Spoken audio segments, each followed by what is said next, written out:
Imagine if you can get all the understanding on some of the difficult subjects you struggle with in school. As a student, do you feel dissatisfied with how hard it is to figure out the subject you're learning? Or as a parent or guardian, do you worry that your child is struggling to understand some of the subjects in school? Well, now you don't need to sign up for extra lessons or tutors. Simply tune in to Class Act, Mondays to Thursdays at 5:30 p.m. on City TV. Class Act is a show that seeks to enable senior high school students gain a much better understanding of what they learn in school. All you need is a TV, a chair, your notebook, and your pen. Get clarity on subjects such as maths, English, IT, and science. Class Act airs every Monday to Thursday at 5:30 p.m. on City TV on DSTV channel 363 and GoTV channel 182. Class Act is proudly sponsored by Vodafone Ghana Foundation as part of the Kindred Partners. Don't forget your pens, pencils, and your notebooks and tune in to Class Act, only on City TV.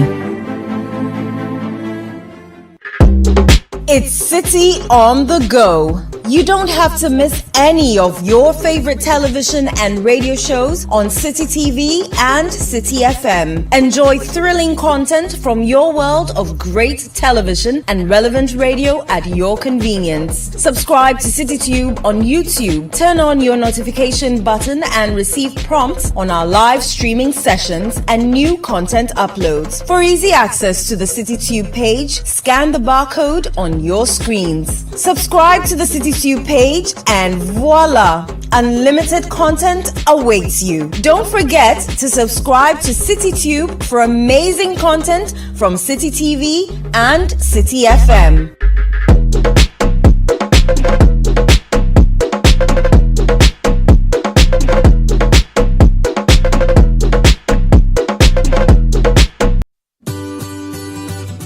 City TV is live on DSTV. Go to channel 363. On GoTV, access City TV on channel 182. On a digital TV, please press the menu button on the remote control and run a new search on your TV. Take note that without an antenna, you cannot access City TV on your television. City TV can be accessed on a free-to-air digital box like the GoTV and StarTimes box. City TV, it's your...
Hi, you're welcome to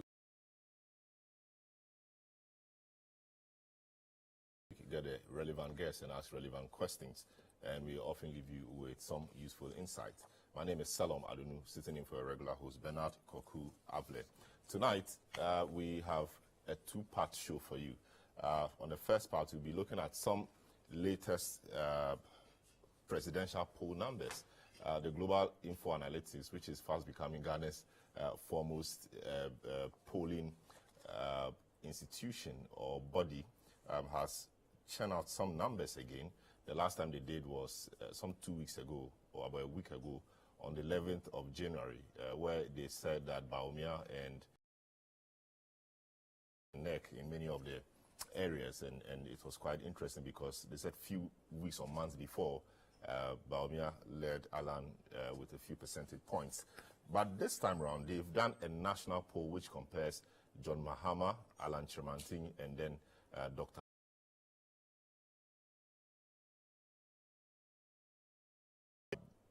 Baumia leads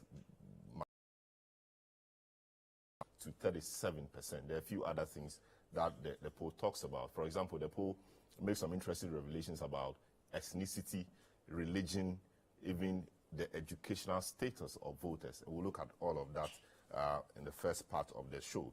The second part, we'll look at Domelevo. You remember him, the former Auditor General. He has some things to say about the recently released COVID-19 audit report. Very interesting revelations in that report. We'll hear what audit. And these audit reports, are they even important at all? What do we do with these reports? But, I mean, what happens to the reports and what happens to people who the report cites as having committed some infractions? We'll get into all of that tonight. I will return quickly and then introduce my guests for the first part, and then we'll get a discussion. And once again, you're welcome. This is the point of view. You are welcome also to share your views with us on our WhatsApp numbers, which will be displayed on the screen. We'll be right back. Don't go away.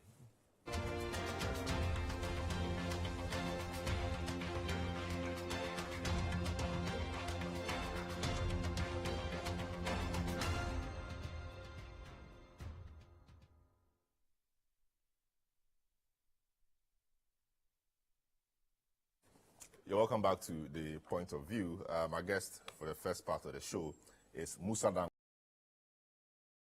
Analytics.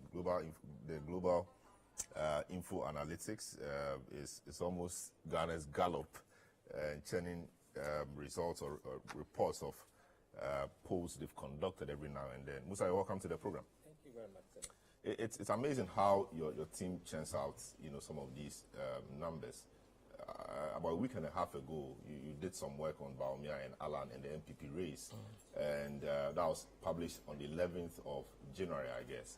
And just a few days after, you have this also talking about the elections proper and comparing the three leading candidates, Mahama, Baumia, Alan. How do you do it? I mean, what kind of work?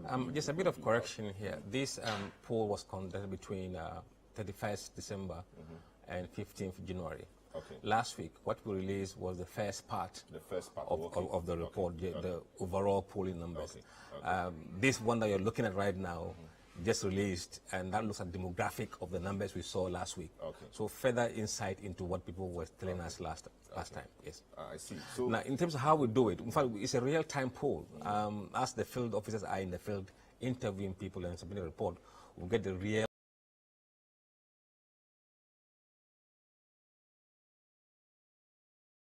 And we just write commentary about it. So in this poll, tell us again, how many people did you poll, and how was the spread or the distribution like? Right.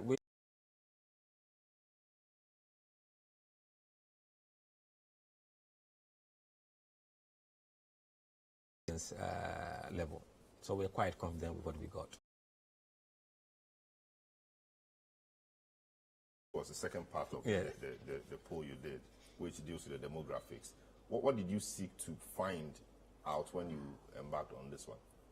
I think what we saw generally, or what we can see, is a bit of fluid in the race in specific regions, especially in the northern region and the northeast region. Beside these two regions, I think where Baumia leads Mahama in head-to-head, elsewhere it is difficult for MPP. Western region is terrible. Central is very terrible. Greater Accra is not good. Ashanti region, the numbers are not great, even though they are winning. Eastern region is neck and neck almost between MPP candidate and John Mahama. So across the regions, it doesn't look good, but something is happening in northern region that this is the third time we've seen that kind of hint that something could happen in northern region. And we believe that if the polls are to be believed, John Mahama could lose northern region, but still win the election with that northern region. That's, of course, the north generally. And then until recently, when we had the creation of the new regions, I mean, the northern region itself as one of its strongholds, and indeed that's how it's been all along.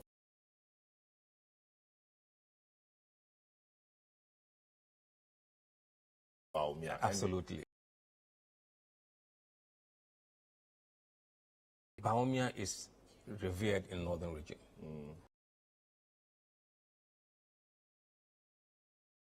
he beats Mahama hands down in Northern region.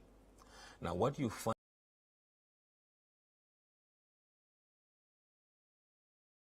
MPP against Mahama, but then the dynamic. I see. So, I mean, what's special about it? Because you see, for Bawumia actually should come from. I see. So, I mean, what's special about it? Because you see, for Bawumia actually should come from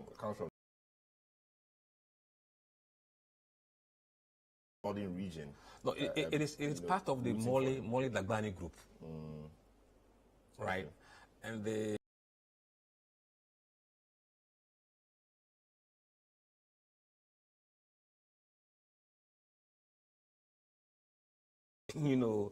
now seeing some differences in them, but I think yes,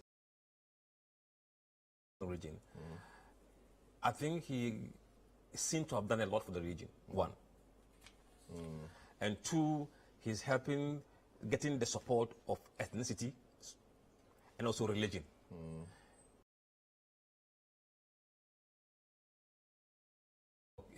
They're normally voting for Bawumia. But it's interesting you say so, because when you drill down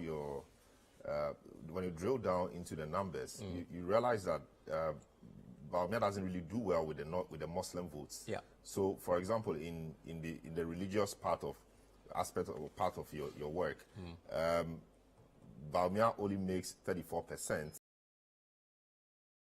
Yes.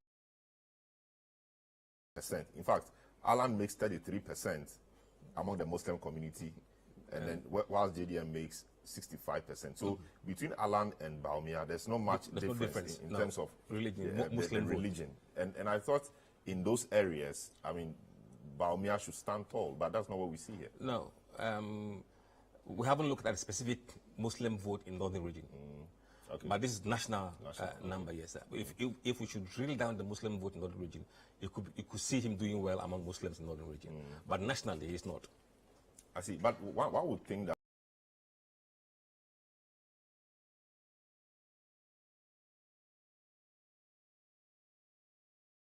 to the presidency, of course, we saw Ali Mahama, but we see Bawumia as a potential first Muslim president. Muslims around the country will coalesce around his candidature to give them a first. But it doesn't appear that's what the poll is. You see, the Muslim community is a very complex one in this country. And their problem is with the MPP, the party as a whole. And I think it took a lot of effort from Kufuor's time to really make Muslims not see MPP the way they used to see them. So it's not really about the candidate. Okay. That's why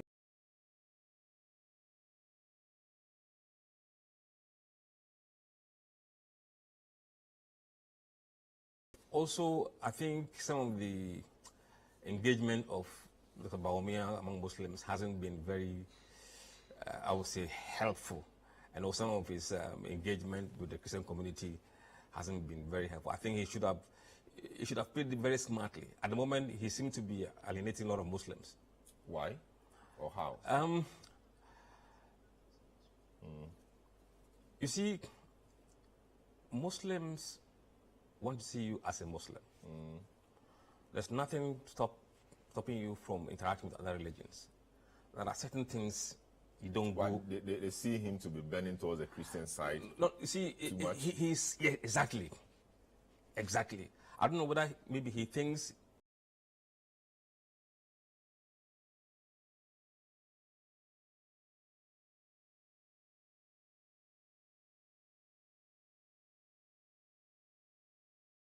the Muslim sects, the Sunnis in particular, which are the majority, he's really angry in that sect. So if you look at the way he's performing among the Sunnis, it's very bad. So among the Muslim sects, yes. among the Sunnis, yes. he makes 32% against Muhammad's 65%. Yes. Among the Shia, he makes 41% against Muhammad's 53%. The Tijaniya, 38% for Bawumia, and then 57% for Mahama. Yeah. The Ahmadiyya, he makes 32%, Mahama makes 65%. And then other Muslim sects, 26% for him, and then 70.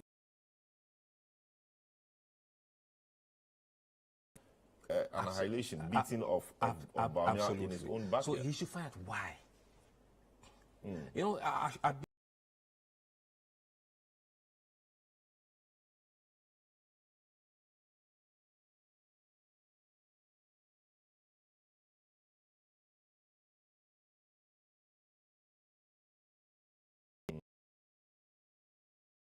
as a field officer. Yeah, what do they say? I'm telling you what I'm telling you. That they don't think he's like... No, he's kind of trying to, they are seen to be trying to appease the Christians. But that's what he must do. It's a game of numbers. That's what he must do to win the numbers.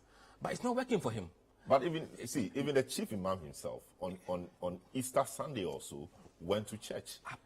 The leader of the Muslim community himself will go to church on an important occasion like Easter, which is the foundation of Christianity. You see, why won't Bawumia interact with Christian leaders? The interaction, there's a limit or the extent to which you can go, right? If you engage in worshipping as them, the Shiite, the Sunnis, they will all gang up against you. You can interact. Some of us, I mean, our parents are not Muslims, they are Christians. Sometimes we visit our parents' church events, but we don't indulge ourselves the way sometimes he does. And when he sends his team to the ground to really find out why, he's going to hear the same thing I'm saying today on this platform. So it's a balance, fine balance. He has to find how far he can go. It's a balance that he has to find. At the moment, the numbers are not good for him. Not good at all. I see. And then on the ethnic front, the Akam bloc, of course, Mahama obviously does or is doing better with the Akam bloc from your polls. Yes. He's doing better than Bawumia. Alan, however, does blocks obviously because he's an Akan. He's an Akan. I don't know what really you have to say about the composition or the spread of the Akan votes between Bawumia and then Mahama. They are both not. If you look at the Akan votes, remember most of the Akans are also Christians. Okay. So when the Christian faith is not behind you, indirectly they are the Akans. Okay. So it tends to affect you greatly. If you look at even how Alan is performing, 50% compared to 45% for John Mahama, it's not a great number. Just 5 points between them. Yes. And between Bawumia is 45 and Mahama 48. So even for Alan, he needs to be hitting around 55. It should be a 10-pointer. At the moment, he's doing 5 points. Yeah. Which is not good enough. And among other ethnic groups, John Mahama appears to be sweeping it. All across. So the Akan community is the most difficult for John Mahama indeed, and that's where the numbers are. So Ashanti region, for example. And it's not bad to do 45% among the Akans. It's a pretty good number. I see. And then I think I saw I saw something also on party popularity of opponents. Yes. So for example, there are more MPP people who are likely to vote for Mahama than NDC people likely to vote for Bawumia or Alan. What did you pick up from there? Why do you think it's so? Is it because Alan and Bawumia appear to be in government or they are incumbent party? No, you see, there are a lot of MPP supporters who are disappointed. And they tell us. And if you ask them who are they going to vote for, they say, I'm going to vote for JM. JM. But he said he's an MPP supporter or affiliate. Now, you can verify this by comparing the people who in 2020 voted for Nanado and how they are voting now. The figures we found is that about 30% of people who in 2020 voted for Nanado are now voting for John Mahama. That's a huge chunk. in this current poll, about 22 to 26%, depending on who is running, of MPP supporters are voting for NDC's candidate. Until MPP is able to bring this number down significantly, it's going to be very hard for them. You said they are disappointed. What's the source of that? Is it the economic situation? What really is the source of their disappointment? I mean, people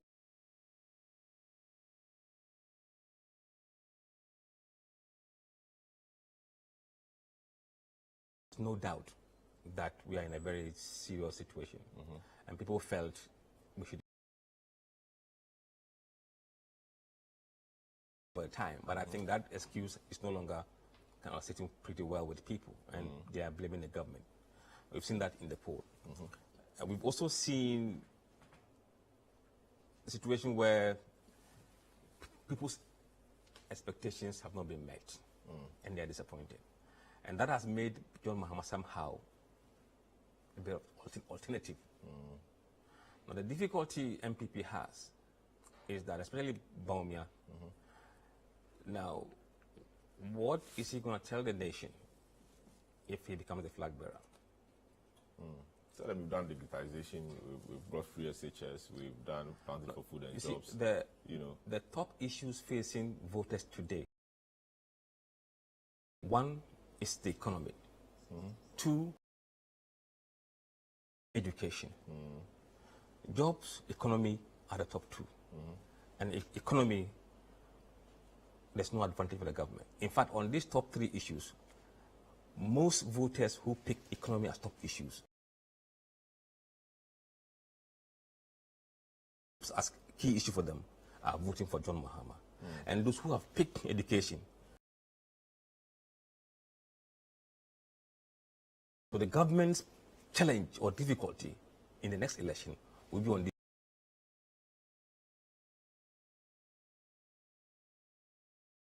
2026 election. The MPP fought it on the basis of economy and also on jobs. Indeed, they said put the jobs. I don't know how much has been done about that, but it's always been a problem. So why would they blame this current government, which has, churned out a number of jobs from the 1D, 1F and other initiatives? Why would they blame this government for not? No, it's not necessarily blaming. Yeah. But they believe that somebody else will do a better job in When creating the other jobs. one was kicked out because he could not provide jobs. That is history. We are here today.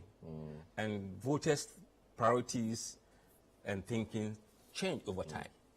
And I think if you do a detailed survey of why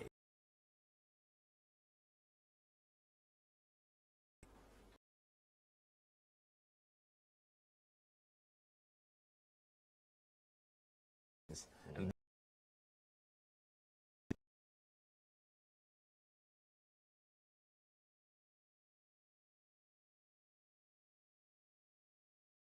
that you said a Muslim with Baumia has some association with the Methodist Church, and Yes. that crucially he leads among Methodists 50 to 40%. I mean, Bahama leads among Methodists, Yes. 50 to 40% against Baumia. What is his connection with the Methodist Church? Oh, I And don't why know. should it be surprising that a Christian leads a Muslim 50 to 40%?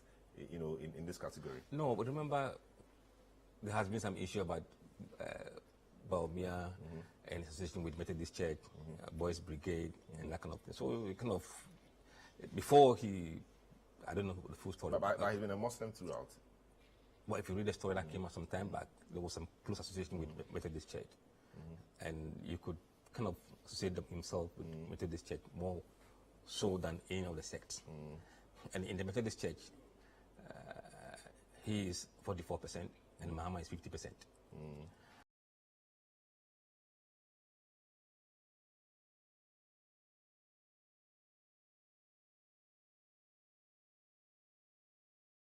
Become voters. Let me take a short break. I will return. We'll round up this in 5 minutes, and then we'll go to the Domelevo interview. So we'll take a short break with Musa Dankwa and his Global Info Analytics survey that has produced some interesting results. we'll come back and see what the people are saying about breaking the 8. Indeed, in the last few months, a lot of people have gone quiet on breaking the 8. Let's see what people have said about breaking the 8 in this poll. Don't go away.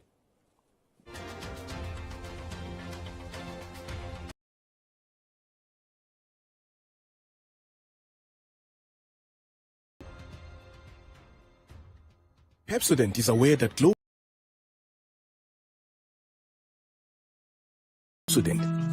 not only protecting her teeth, but also helping her grow up and thrive at every stage of her life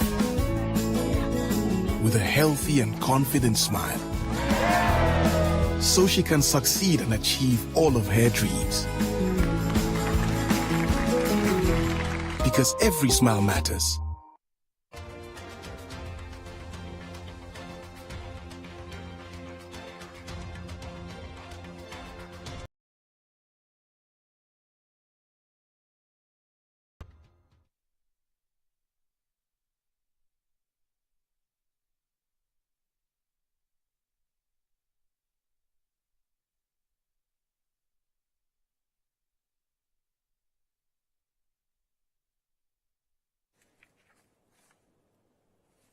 You're welcome back to The Point of View. My guest is Musa Dankwa. We are dissecting his latest poll, which looks at the demographics of some of the key candidates in this election, or key would-be candidates, Alan Chemanting, John Mahama, and then Dr. Bawumia. And he makes some interesting revelations. He said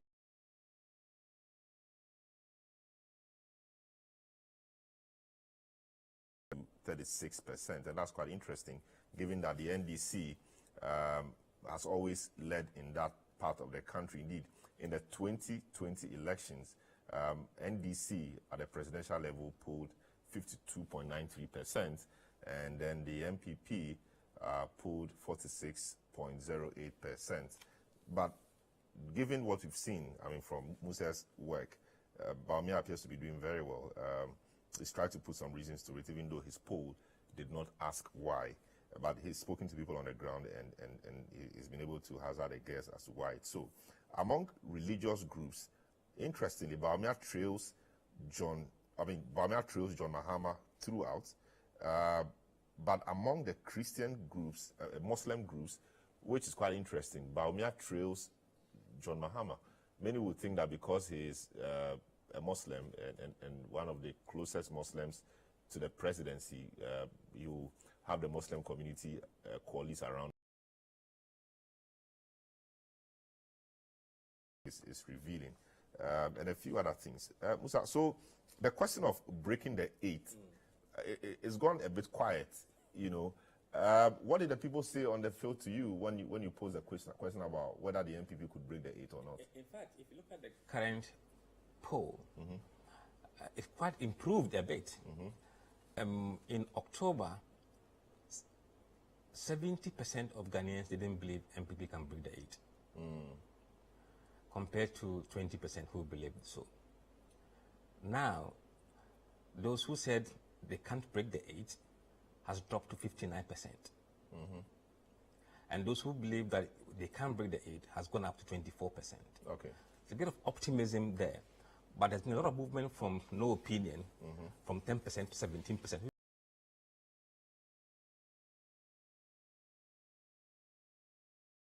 We saw in late December when the cedi rallied against the US dollars, the fuel prices declined, and then the transport fares dropped. It sent some positive feed in the poll, and that has led to that improvement in the possibility of breaking the 8. So the economy is such a key. It's such a key, yes. In fact, it led to the improvement in the.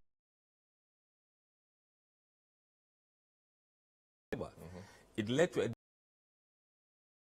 It's headed in the wrong direction, and it led to some improvement in even Bawumia's stocks, slightly. So the economy is the key. Once the economy is okay, then we have a race. If the economy is in where it is right now, then sorry, it will be very tough. I see. So finally, before we go, we realize that from your polls, Alan appears to be doing better than Baumia, for example, amongst voters with tertiary education. Yes. We thought Baumia, who appears to be, an academic lecturer and all of that, should be doing better amongst people with very high education.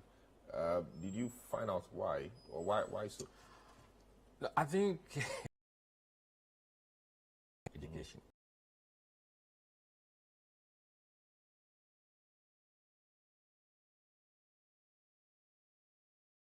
The middle class. And middle class is people with tertiary education. I think that is affecting them, and that is feeding the poor. Not only that, if you look at pensioners, people who are approaching pension and pensioners, MPP is doing poorly among this age group. And we believe it's a debt issue and the pension issues that relate to it that is affecting those numbers. I see. All right. So Musa, we'll thank you. I mean, as and when your results or reports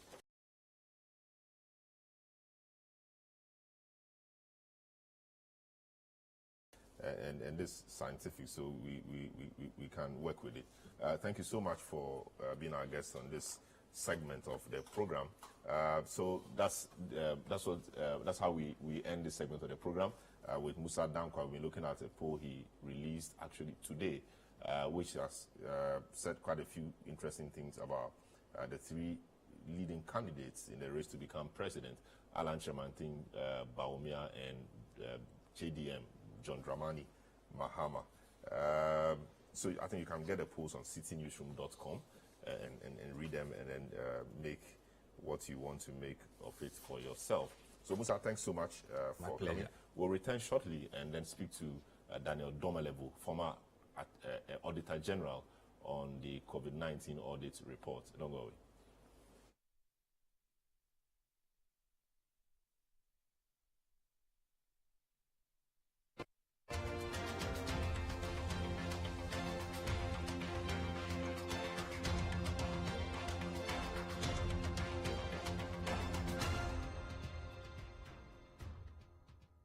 Finally, anyone can become a household.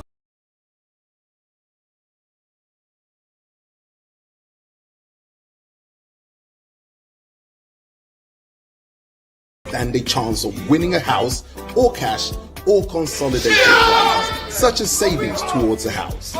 Simple and easy to play. Visit www.ugoflip.com. Buy a ticket to enter the game. Wait for the end of the game to enjoy the win. Anyone can win. Flip it or own it. This advertisement has been vetted and approved by the Gaming Commission of Ghana. Play responsibly, not for persons below 18 years, and gaming can be addictive.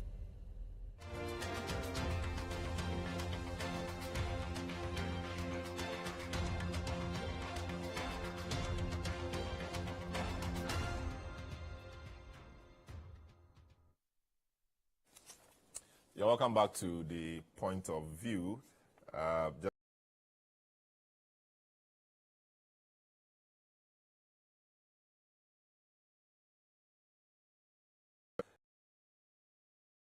Seeing them.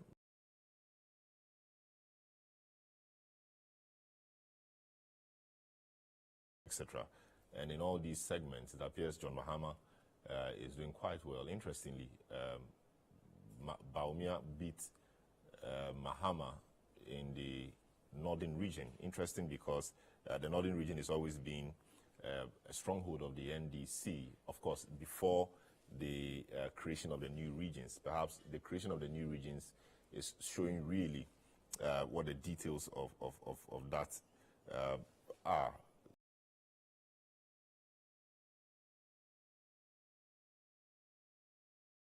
To take the views of former Auditor General Daniel Domelevo. Indeed, we've had a number of Auditor Generals or Auditors General in the past, but it appears Domelevo's name comes up anytime you talk about an Auditor General. That's quite an interesting one. Daniel Domelevo, good evening and welcome to the program. Good evening. I think Auditors General is the right Auditors General, yes, I take that. Yeah. I'm grateful. Auditors General, yes. Well, welcome to the program. Well, these days, what have you been doing? We don't see you around a lot of the times. What have you been doing? What has been taking your time? Well, I'm busy taking care of myself. And as we speak, I'm not in the country. Oh, I see. And some time ago, we read that you were appointed as a board member of the Global Fund representing West and Central Africa. Are you still on that job, and what have you been doing? Yeah, that is for 3 years renewable, so it's not anywhere near. And it is I'm a member, appointed a member of the Audit and Finance Committee of the board, not the board.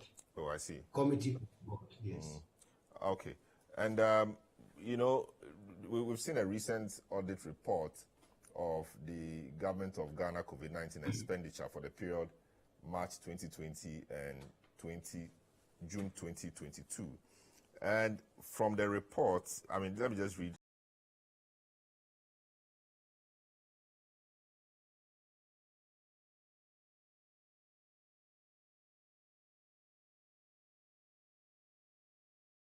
And Ministry of Health indicated that the Ministry of Finance mobilized a total of 19 billion cedis, so 19 billion and some 90 billion cedis in 2020 to mitigate the impact of the COVID-19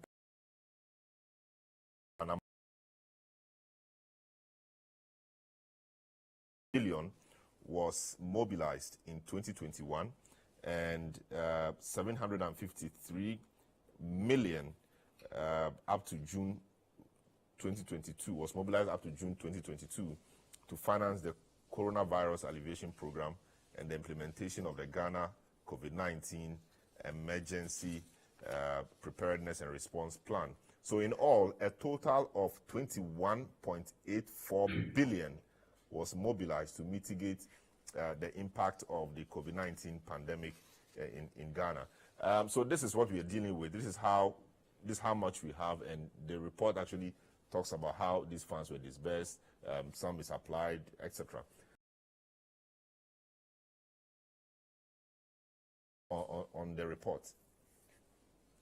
Yeah, I've seen the report, and mine is sadness. I'm really sad reading the report because this is a report on what do you call it? A pandemic, how the spending on the pandemic.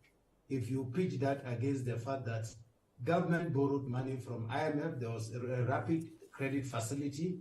Government also borrowed money from Ghanaians by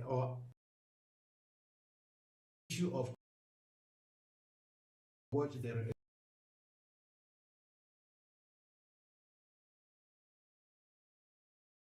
saying today that is doesn't have the fiscal space to pay those money, so we want to do that exchange program. And you go into the report and see how the money has been wasted. It's mind-boggling. In fact, at times I wonder whether people are serious.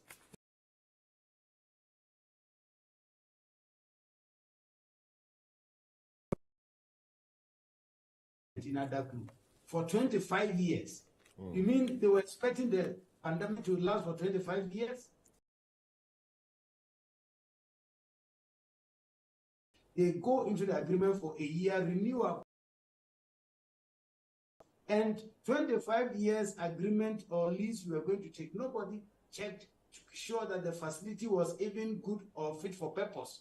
So it is only after they have entered into it that they realize it was not fit for purpose. So they are now renovating the place or remodeling the place at the cost of 20 billion and 13 million, not 20, 20 million, not 20 billion, and 13 million has already been paid. I said, what kind of...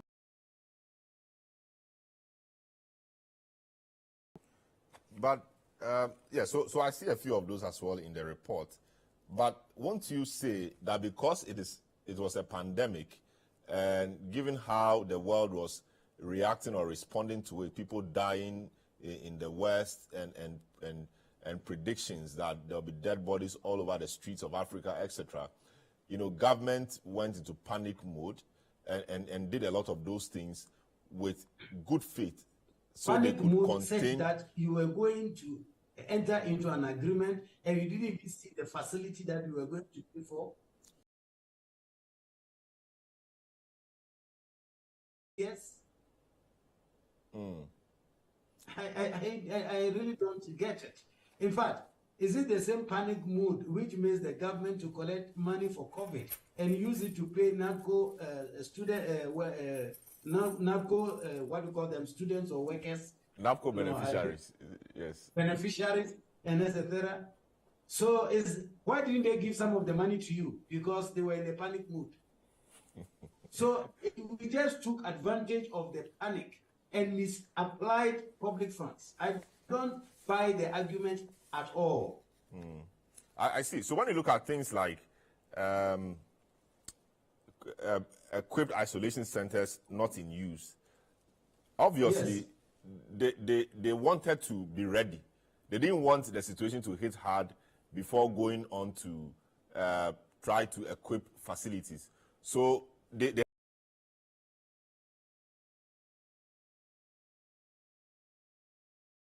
say that this was necessarily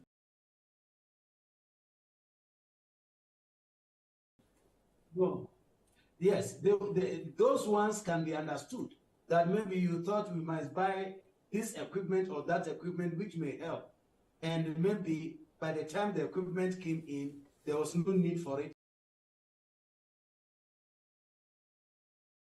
Ministry of Health, the list of items bought that are not being used. The question no other use if they can be put to as this gain this notoriety of buying things and not using them. Remember, they bought ambulances and they packed them in the name of not fit for purpose. Even if ambulances are not fit for purpose, couldn't they have used it at least for staff bus or buses, given it to staff, or sold them to mitigate even the loss to the nation? So hospitals have been built and they are in the bush. I hope you are aware of all that. So it seems to be the behavior, the culture, the modus operandi of Ministry of Health. And I find it very, very unacceptable. I see. But so what can we be doing? Every time we have these audit reports and similar things come out. In fact, if there's another program of government that is audited, we will see these things. And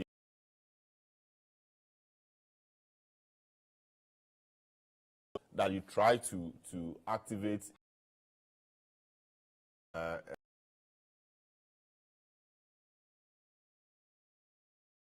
some point, but also not really seen much of that. First of all, how much did you recoup for the state in your attempt to, surcharge and disallow? Well, I don't remember the total amount, but I think it's around 70 million cash. But the biggest one, or the most significant one, was the disallowance of the 5.4 billion Ghana cedis, which were liabilities that government was supposed to pay. But you've hit the nail on the head. Because there are no consequences of misbehavior, or because there are no consequences of abuse of public funds, the impunity continues. I expect that a lot of things, or at least 2 or 3 things, must happen. One, you mentioned it, the Auditor General must exercise his mandate under Article 187 plus 7B, which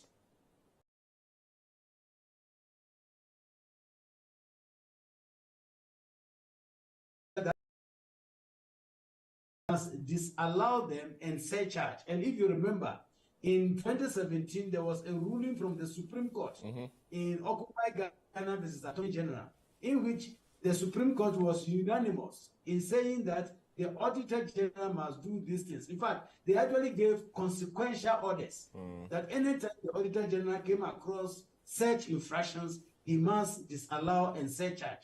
So this is a constitutional imperative which I expect the Auditor General to comply with.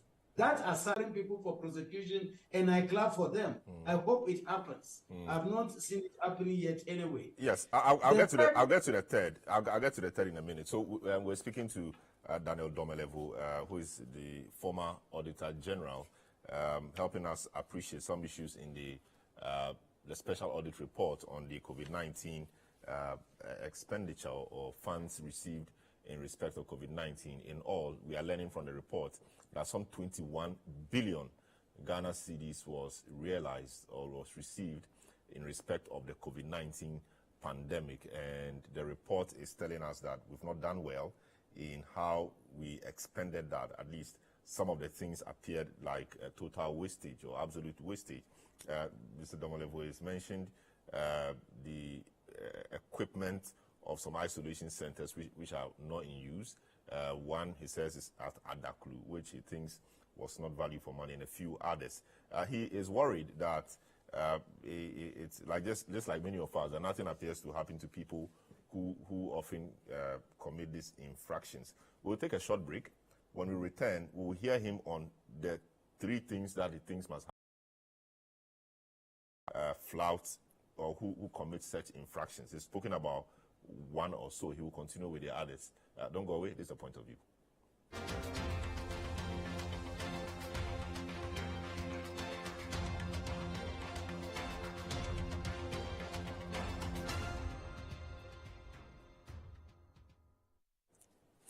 All right, you're welcome back.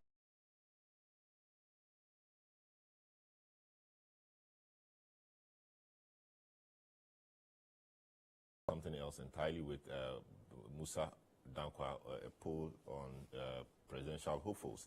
Mr. Domelevo is helping us appreciate what should be happening to persons who are cited by the Auditor General in his reports as having committed infractions. Yes, so Mr. Domelevo, you mentioned the fact that the Auditor General must continue to exercise his mandate under Article 187, that is disallowance and surcharge. You also said that the Public Accounts Committee should look for money and then quickly consider this report. They shouldn't wait for 2-3 years. But why must they go look for money? Don't they have funding for some of these things?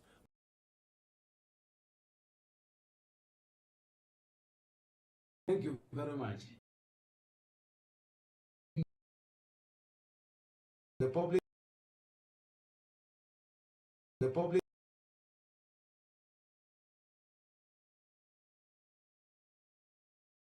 I don't know if the situation has changed. They didn't have money. Most of their cities were funded by donors. So if they didn't get any financier, they were not going to meet because funding was not readily available to them. Two. What are the others? Yes. The third thing I wanted to mention is because that border on criminality to the special prosecutor, and I think if he should work hand in hand with the office of the special prosecutor, and we see people being dragged to court, people being prosecuted, apart from recovering the money from them, it will bring deterrence into the system. I see. So the collaboration, but what do you think is the current, because in your time we saw you collaborate with Martin Amidou. We've not seen much of your predecessor and the current. My successor, not my predecessor. Sorry,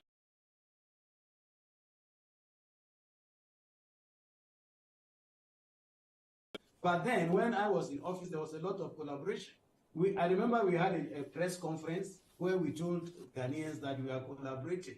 And actually, we helped that office in investigating a lot of the activities that they were investigating. Because the audit service has the machinery all over the country. We have regional offices and district offices. The OSP does not have that much of resources. So one of the things that I would expect from the collaboration to be able to get or identify or collect the necessary evidence that the OSP may need, so to use it in court. The thing about audits, sometimes you make a finding, the finding may not be very accurate. They give an explanation and you reject it. You don't take the explanation. So, for example, paragraph 185 of the current one we're looking at talks about over-invoicing at the National Food Buffer Stock Company. And in response, the head of operations in 187 explained that the differences were as a result of suppliers not submitting way bills after delivery. So this is bad, but it doesn't necessarily mean that they over-invoiced or the money was not used for. When maybe the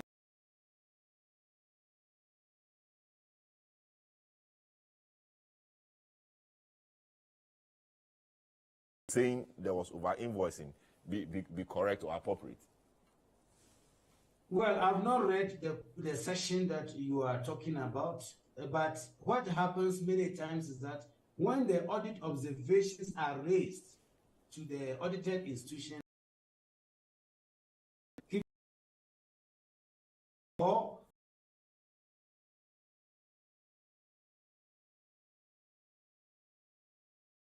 they give response. But then it is for the auditor to evaluate the response and agree or disagree with the auditee.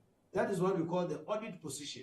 So the auditors may take a position that, look, even though you say this, I have other evidence to support the fact that what you are saying is not accurate or does not answer my question.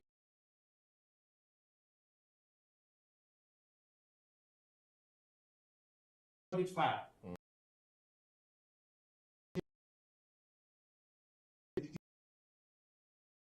So one who is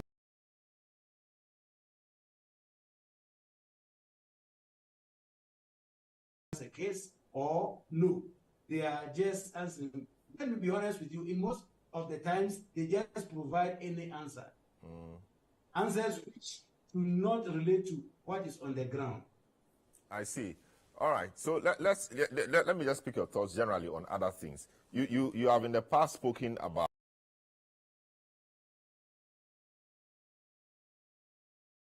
of corruption and also the abuse of state funds by people, maybe politicians and other public officers.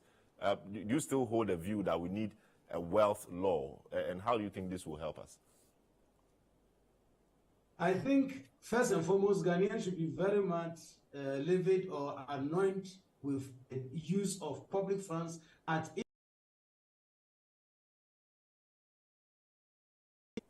the time where people of living is so high, living is difficult for people.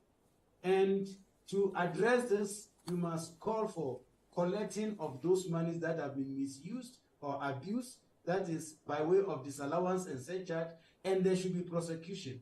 In fact, in public financial management, there are several control measures.